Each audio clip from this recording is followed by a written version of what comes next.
வணக்கம் நண்பர்களே. நம்ம அன்றாட வாழ்க்கையில் நிறைய விஷயங்களை பண்ணிகிட்ருக்கோம். அப்போது சில கவலைகளும் சில பழைய பழைய கால பழங்கால விஷயங்களும் நமக்கு வந்து ஞாபகம் வரும். இப்போ பழைய விஷயங்களை நினச்சி நம்ம வருத்தப்படுறது, இல்லை ஏதோ ஒரு சின்ன பிரச்சனை வரும், அதனால் கவலைகள் வரும், என்ன நடக்குமோ அப்படின்ற விஷயங்கள் நடக்குது. இப்படி நமக்கு நடக்கும் பொழுது நம்மளுக்கு ஒரு டிப்ரெஷனுக்கு வந்து நம்ம போயிடுறோம். ஸோ சயின்டிஃபிக்காகவும் சில விஷயங்கள் நமக்கு வந்து உருவாகுது உடம்புல. ஸோ அதை நமக்கு வந்து கண்ட்ரோல் பண்ணணும். அதை வந்து அந்த இடத்த விட்டு நம்ம டைவர்ட் பண்ணணும். நம்ம மனசை வந்து ஒரு பாசிட்டிவான எண்ண அலைகளுக்கு கொண்டுட்டு போனோம்னா நம்ம அந்த நிகழ்காலத்தை நம்ம வாழ முடியும். எப்போவுமே நம்மளுடைய வாழ்க்கை கடந்து போன காலத்துலேயும் கிடையாது, ஃப்யூச்சரில் வரப்போகிறதுலையும் கிடையாது. நம்ம நிகழ்காலத்தில் வாழ்ந்துட்டுருக்கிறதுல தான் நம்மளுடைய முழு வாழ்க்கையும் இருக்குது. யார் ஒருத்தர் வந்து நிகழ்காலத்தில் வாழ்ந்துட்டுருக்கிற வாழ்க்கையை வந்து ரசித்து சந்தோஷமாக அதை வாழ்கிறாங்களோ அவங்க வந்து லைஃப்பில் நிறைய அச்சீவ்மெண்ட்ஸும் பண்ணுறாங்க. உடலில் நோய்கள் இல்லாமல் வாழ்கிறாங்க. ஸோ எல்லா விதத்துலேயும் அவங்களுடைய மன அமைதி தான் ஒரு லிங்காக இருக்குது. ஸோ மனசை நீங்கள் அமைதியாக வச்சுக்கிறது மிக முக்கியம். உங்கள் ஹெல்த்துக்குன்னு கிடையாது, mental health plus body health, இது ரெண்டுக்குமே ரொம்ப முக்கியம். ஸோ நிறைய பேர் ரொம்ப ஸ்ட்ரெஸ்ஸான கண்டிஷனில் அந்த இருக்கும் பொழுது உடனே எப்படி வெளியில் வர்றது அப்படின்னு சொல்கிறாங்க. சில விஷயங்களை நீங்கள் வந்து ப்ராக்டிஸ் பண்ணலாம். அதாவது ஒரு 5 டிஃப்ரெண்ட்டான விஷயங்களை நீங்கள் வந்து ப்ராக்டிஸ் பண்ணணும். அப்படி பண்ணும் பொழுது உங்களுக்கு உடனடியாக தீர்வு அதில் கிடைக்கும். ஃபஸ்ட்டு நீங்கள் என்ன பண்ணணுன்னா, உங்களுக்கு அந்த மாதிரி ஒரு மனநிலைமை, நெகட்டிவான ஒரு தாட்ஸ் இந்த மாதிரி வரும் பொழுது முதல்ல உங்களை சுற்றி இருக்கிற உங்களுடைய மைண்டை டைவர்ட் பண்ணுறதுக்காக ஃபஸ்ட்டு உங்களுடைய சுற்றி இருக்கிற ஒரு 5 விதமான பொருட்களை நீங்கள் ரொம்ப ஆழ்ந்து பார்க்கணும். அது என்ன ஷேப்பில் இருக்குது, என்ன வடிவத்தில் இருக்குது, என்ன கலரில் இருக்குது, அது எப்படி இருக்குது அப்படிங்கிற விஷயத்தை பற்றி திங்க் பண்ணணும். ஃபஸ்ட்டு ஸ்டெப் அதுதான்.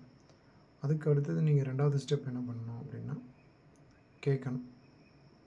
என்ன கேட்கணுன்னா, உங்களுக்கு கண்ணை மூடி என்ன விதமான ஒலிகள் உங்களை சுற்றி கேட்குது அமைதியாக.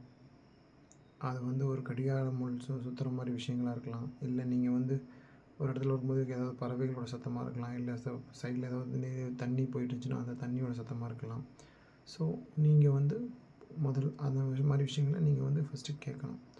ஸோ ஃபஸ்ட்டு நீங்கள் பார்க்கணும், அதுக்கப்புறம் கேட்கணும், அதுக்கப்புறம் உணரணும். உணர்றதுங்கிறது வந்து பார்த்திங்கன்னா, உங்களுடைய அதே கண்களை மூடி உங்களால் உங்களுக்கு பக்கத்தில் இருக்கிற சுச்சுவேஷன்ஸ் அதெல்லாம் உணர முடியுது. உங்கள் மேலே வேகமாக காற்றடிக்குது இல்லைங்களா, அந்த மாதிரி காற்றடிக்கிற விஷயத்த வந்து எந்த அளவுக்கு அடிக்குது, இல்லை ஏதாவது ஹீட்டை ரொம்ப நீங்கள் உணர்றீங்களா, இல்லை கூலான விஷயங்கள் ஏதாவது போட்டுட்ருக்கா, இந்த மாதிரி விஷயங்களை நீங்கள் உணரணும். ஸோ அந்த மாதிரி விஷயங்களை உணரும் பொழுது உங்களுக்கு ஒரு டிஃப்ரென்ஸ் தெரியும். அடுத்து உங்களை சுற்றி இருக்கிற நறுமணங்களை மூக்கால் நீங்கள் அப்சர்வ் பண்ணணும். உங்களுக்கு எந்த மாதிரி நறுமணங்கள் வருது உங்களை சுற்றி, எந்த மாதிரி விஷயங்கள் இருக்குது, எந்த மாதிரி டிஃப்ரெண்ட்டான ஸ்மெல் வந்துட்டுருக்கு அப்படிங்கிற விஷயத்த நீங்கள் வந்து உணரணும். கடைசியாக வந்து 5வதாக பார்த்திங்கன்னா, டேஸ்ட். உங்களுக்கு எந்த மாதிரியான டேஸ்ட் வந்து உங்களுக்கு வந்து உங்கள் நாக்குகளில் நீங்கள் உணர்றீங்க, உங்கள் வாய்க்குள்ளார நீங்கள் மூடி இருக்கும் பொழுது நீங்கள் எந்த விதமான டேஸ்ட்டை உணர்றீங்க அப்படின்ற விஷயத்த பார்க்கணும். இது எல்லாத்தையும் நீங்கள் வந்து ஒரு 2 மினிட்ஸ் பண்ணிங்கன்னா ஒரு 10 to 15 மினிட்ஸ்குள்ளார நீங்கள் இது எல்லாத்தையும் பண்ணிடலாம். அப்போ உங்களுக்குள்ளார என்ன உருவாகும் அப்படின்னா, நீங்கள் ஒரு நெகட்டிவான சுச்சுவேஷன் உங்கள் மனநிலையிலேருந்து விலகி ஒரு பாசிட்டிவான சுச்சுவேஷனுக்கு நீங்கள் வருவீங்க. ஸோ பாசிட்டிவான சுச்சுவேஷன் நீங்கள் வரும்பொழுது ஆட்டோமேட்டிக்காக அந்த ஒரு பாசிட்டிவ் தாட்ஸ் வரும். அப்போ உங்களுக்கு ஒரு தன்னம்பிக்கை வரும். கண்டிப்பாக வந்து நம்ம இந்த பிரச்சனையிலேருந்து விலகிடலான்னு வரும். சில பேர்த்துக்கு இந்த விஷயத்தை பண்ணும் பொழுது அவங்களுக்கு அந்த பிரச்சனைகளுக்கு உண்டான சொல்யூஷனும் அவங்களுக்கு கிடச்சிருக்கு. ஸோ அப்படி கிடைக்கும் பொழுது நீங்கள் பாசிட்டிவாக மாறிடுவீங்க. உங்கள் லைஃப்பில் அந்த கவலையும் மறந்துடும். அந்த கணத்தில் அந்த கவலையோட கணத்தை விட்டு வந்துடுவீங்க. இது ஒரு சிம்பிள் ப்ராக்டிஸ். ஆனால் இது ஃபஸ்ட்டில் பண்ணும்போது ரொம்ப கொஞ்சம் கஷ்டமாக இருக்கும். அதுக்கப்புறமேலும் நீங்கள் வந்து கொஞ்சம் ஆழ்ந்து பண்ண ஆரம்பிச்சிங்கன்னா உங்களுக்கு வந்து பழகிடும். இது ஆல்மோஸ்ட் ஒரு சின்ன தியான முறை மாதிரி தான். நீங்கள் எங்கே வேணாலும் யூஸ் பண்ணலாம். இதை நீங்கள் ஃபாலோ பண்ணும்பொழுது அந்த இடத்துல நீங்கள் எண்ணங்களை குவிக்கிறது ரொம்ப ரொம்ப முக்கியம். அப்படியே ட்ரை பண்ணி பாருங்கள்.